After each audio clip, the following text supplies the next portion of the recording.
Daripada Ibni Umar radhiyallahu anhuma, kata dia Nabi SAW dilihat sembahyang di atas kenderaannya, sembahyang sunat. Dan Nabi tak kisah ke mana binatang yang dia naik tu mengarah, Nabi menghadap ke arah tu. Sedangkan dia kata wa huwa ja'in min Makkah ilal Madinah, sedangkan Nabi dalam perjalanan daripada Mekah nak balik ke Madinah. Maksudnya kiblat di mana? Kiblat duduk di belakang. Unta Nabi duduk jalan ke depan, kiblat duduk ada di Mekah di belakang. Pasal Nabi nak pergi Madinah, Nabi dilihat sembahyang sunat di atas kenderaan, sedangkan kiblat duduk ada di belakang. Kata Muhammad bin Ismail As-Sana'ani di dalam Subulus Salam, dan bermula hadis dalam masalah itu zahir pada harus sembahyang sunat di atas kenderaan bagi orang yang berkenderaan. Okey, satu dia kata apa? Sembahyang sunat boleh dibuat atas kenderaan tanpa perlu bangkit berdiri waktu nak sembahyang, dan walaupun kiblat ada di belakang. Dan ada pun sembahyang sambil berjalan itu tidak disebut dalam hadis ini. Dalam hadis yang kita baca ni tak cerita kata Nabi semayang dalam keadaan dia duduk berjalan. Tapi hadis ni cerita Nabi semayang dalam keadaan kenderaan yang Nabi naik duduk berjalan. Dia kata ni hadis ni. Dan sesungguhnya telah berjalan satu jamaah daripada ulama pada harus sembahyang sambil berjalan. Tapi ada sebahagian ulama kata boleh. Kita bukan semayang atas kenderaan yang duduk berjalan. Kita duduk berjalan, kita semayang boleh. Itu kata sebahagian ulama. Pasal apa tuan-tuan? Kalau tuan-tuan buka dalam Sahih Al-Bukhari, ada cerita. Hadis tentang Abu Barzakh. Dia semayang dalam keadaan tangan dia duk pegang tali kuda. Bila kuda lari pergi situ, dia lari pergi dengan kuda dia. Lagi kuda lari pergi ni, dia lari pergi dengan kuda dia. Tapi dia terus semayang. Dia semayang dalam keadaan berjalan, bergerak. Satu lagi hadis riwayat At-Tirmizi. Cerita tentang Nabi SAW tengah semayang sunat dalam rumah. Aisyah balik. Bila Aisyah balik, pintu rumah kunci. Aisyah duk ketuk pintu rumah, duk panggil suruh buka. Nabi berjalan. Dalam pada duk semayang, Nabi berjalan pergi buka pintu rumah. Lepas tu kata Aisyah, Nabi gostan balik di tempat hak tadi Nabi duk berdiri semayang. Dan kata Aisyah, tambah dalam hadis tu, dia kata arah pintu, arah kiblat. Dia kata.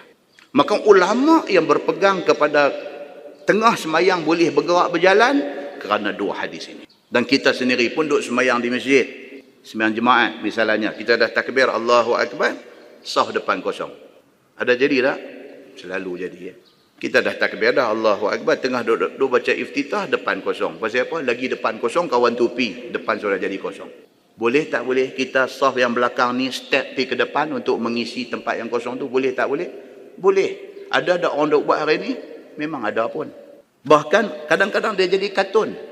Pasal apa? Bila tengok kosong, dia pun langkah. Kawan tu pula pergi perapat pula. Ada bisa jadi, tak bisa jadi? Ada. Di mana? Di Masjid Fahim pun ada jadi. Kan? Dia dah tengok depan kosong, dia pun masuk gear satu, dia pun pergi. Baru pergi dua tapak, tengok kawan depan pergi perapat. Allah. Dia pun gear ghostan balik. Dia pun ghostan, kawan lain sudah duduk tempat dia. Yang ni dia karut punya cerita. Kan? Kadang-kadang orang dia tak mau bergerak, dia tersagi aku pi dia ni main rapat belakang lagu dua dia piar dia dah dia semayang. Boleh tak boleh kalau dia tak bergerak pi? Boleh, tetapi membiarkan saf yang di depan kosong itu tidak baik. Okey. Jadi cerita kata bergerak tengah semayang ni normal. Ataupun perbincangan ulama tentang bergerak waktu tengah semayang ni, perbincangan ulama buat ihtimal. Ihtimal ni bahasa Arab, maksudnya ulama buat spekulasi. Dia spekulate. Kita tengah-tengah duduk semayang, ulang tedung selah Vision Park sudah main. Betul ya Vision Park orang? Betul ya? Apa ni buat cerita betul. Orang bagi mereka duduk pergi jogging di situ apa semua, dia buat keluar dalam Facebook kata ulang tedung selah Vision Park. Dia kata. Sayat tu orang-orang pergi lah. Pasal apa? Pasal hak tu kena tangkap. Dia kata partner dia Nagin ni ada satu lagi. Dia kata dua ada kot tu. Sayat dah. Betul tak betul pun kita tak tahu. Nampak? Kawan nak buat ramai ni tu ada banyak. Baik, tengah duduk semayang. Kita tengah duduk semayang, rumah duduk dalam kebun getah, rumah duduk dalam kawasan sawit misalnya, orang felda apa, dia pun normal dengan benda ni. Tengah-tengah duduk semayang, lipan bara mai, tu dia besar lengan dia duduk lenggok mai. Jangan duk buat semayang ni semayang fardu, bukan boleh berhenti. Saja-saja berhenti haram, semayang fardu. Satu macam yang duk mai kat dia. Dia pun mata duk tengok dengan lipan bara ni kalau kena dia kata. Boleh bergerak tak boleh bergerak? Memang kena bergerak, bukan boleh bergerak, kena bergerak. Tak boleh pejam mata aku tawakal lah kalau mati pun syahid aku malam ni. Tak boleh. Yang tu mesti mau kena bergerak. Kita lari pergi balik kiri, dia main balik kiri. Kita lari pergi belakang, dia lagu duk terpam main kat kita. Dia ni bila bergerak lebih daripada 3 kali, Imam Syafi'i kata apa? Batal. Batal pergi cari pelepah nyok berdaya atas belakang dia. Dah batal dah. Kan kita bukan sengaja membatalkan. Kita bergerak tadi kerana mudarat yang duk main. Tapi Imam Syafi'i kata, bila 3 kali bergerak berturut-turut anggota besar, dia kata batal. Dah batal, cari pelepah nyok lah berdaya. Muslimin dan muslimat yang dirahmati Allah. Lagi nak habaknya apa? Bergerak waktu semayang ni boleh tak boleh? Boleh, apatah lagi dalam keadaan yang macam kita contohkan tadi. Memang dibolehkan. Dan sana dia rimak sikit. Dalam peribahasa fiqh dia rimak saja-saja bergerak itu tidak boleh. Dia kata kerana itu menghilangkan khusyuk di dalam sembahyang.